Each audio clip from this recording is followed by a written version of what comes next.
Assalamualaikum warahmatullahi wabarakatuh. Saya Dia Kuspayanti, mahasiswi dari Universitas Terbuka UPBBJ Serang, Pokjar Sumur, Ujung Kulon. Di sini saya akan melakukan kegiatan praktikum 2, yaitu tentang simbiosis. Nah, di simbiosis ini terbagi menjadi 3 bagian. Yang pertama, simbiosis parasitisme, yang kedua simbiosis komensalisme, dan yang ketiga simbiosis mutualisme. Nah, untuk pertemuan kali ini saya akan membahas tentang simbiosis parasitisme. Nah, untuk alat dan bahan yang diperlukan di sini saya sudah ada. Yang pertama alat-alat tulis, yang kedua lembar pengamatan, dan yang ketiga adalah lingkungan sekitar. Nah, di sini saya juga sudah mendapatkan media yang termasuk ke dalam simbiosis parasitisme, yaitu hubungan antara ulat bulu dengan daun pisang. Nah, di sini si ulat bulu akan diuntungkan karena mendapatkan makanan dari daun-daun pisang ini. Nah, dan yang dirugikan adalah pohon pisangnya karena daun-daunnya menjadi rusak. Dan kalau si ulat bulunya ini banyak,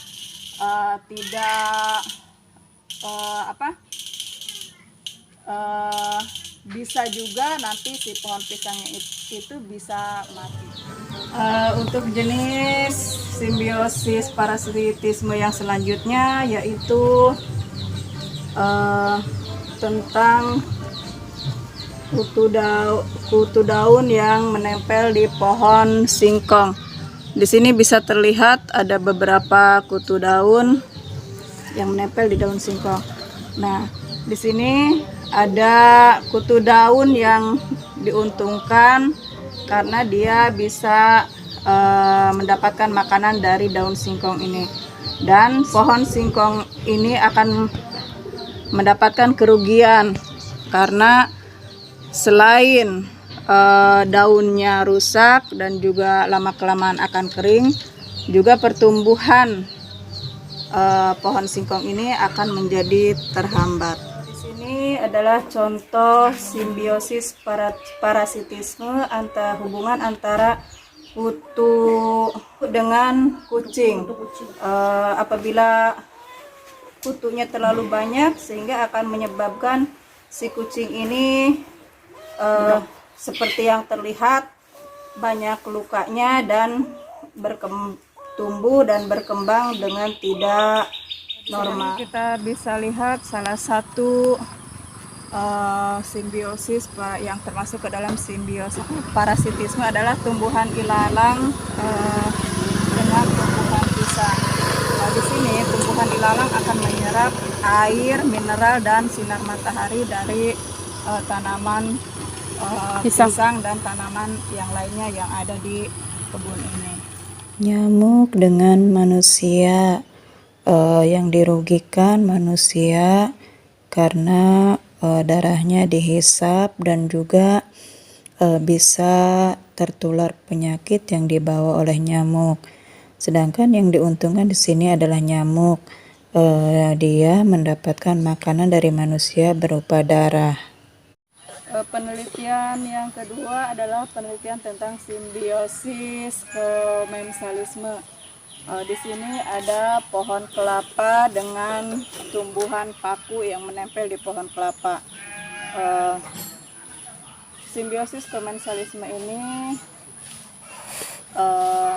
tumbuhan paku diuntungkan karena dia mempunyai tempat tinggal dan mendapatkan sinar matahari, dan si pohon kelapanya tidak dirugikan.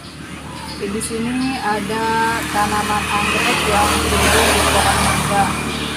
Keuntungan bagi tanaman anggrek ini mendapatkan tempat hidup dan juga sinar matahari, sedangkan pohon sendiri tidak dirugikan oleh adanya tanaman anggrek. Komensalisme yang selanjutnya adalah pohon sirih dengan pohon mangga. Nah, di sini pohon sirihnya yang diuntungkan karena dia mendapatkan tempat untuk hidup dan juga mendapatkan sinar matahari. Sedangkan si pohon mangga sendiri tidak dirugikan dengan adanya tanaman sirih ini. Penelitian yang ketiga adalah tentang simbiosis mutualisme. Di sini ada tumbuhan dengan manusia.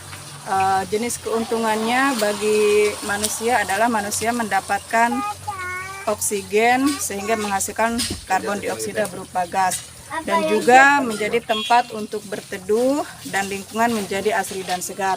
Adapun keuntungan bagi tumbuhan itu sendiri adalah menyerap karbon dioksida berupa gas melalui fotosintesis sehingga menghasilkan banyak oksigen. Kemudian tumbuhan menjadi terawat karena selalu dijaga dan dipelihara dengan baik.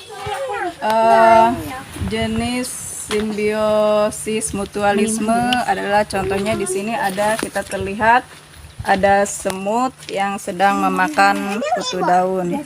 Ini adalah salah satu contoh simbiosis mutualisme. Simbiosis mutualisme yang selanjutnya adalah antara cacing tanah dengan pohon singkong.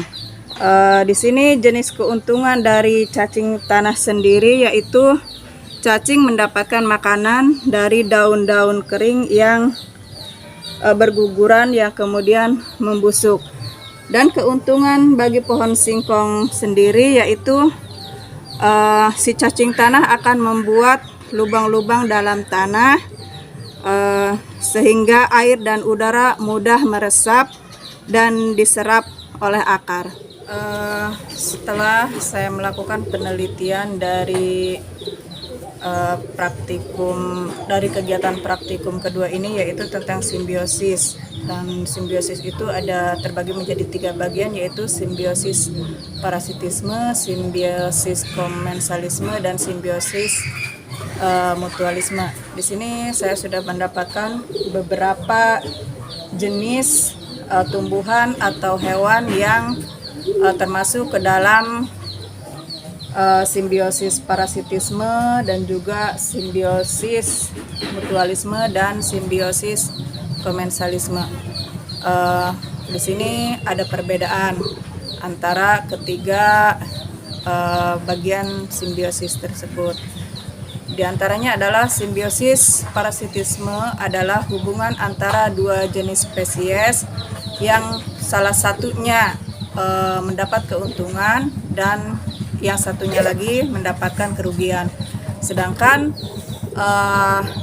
simbiosis komensalisme adalah jenis hubungan antara dua spesies yang salah satunya diuntungkan dan satu spesiesnya lagi tidak diuntungkan dan juga tidak dirugikan.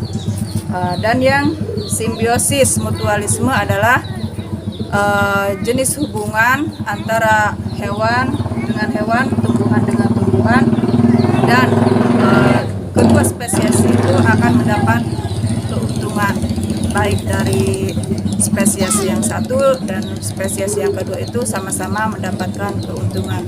Terima kasih.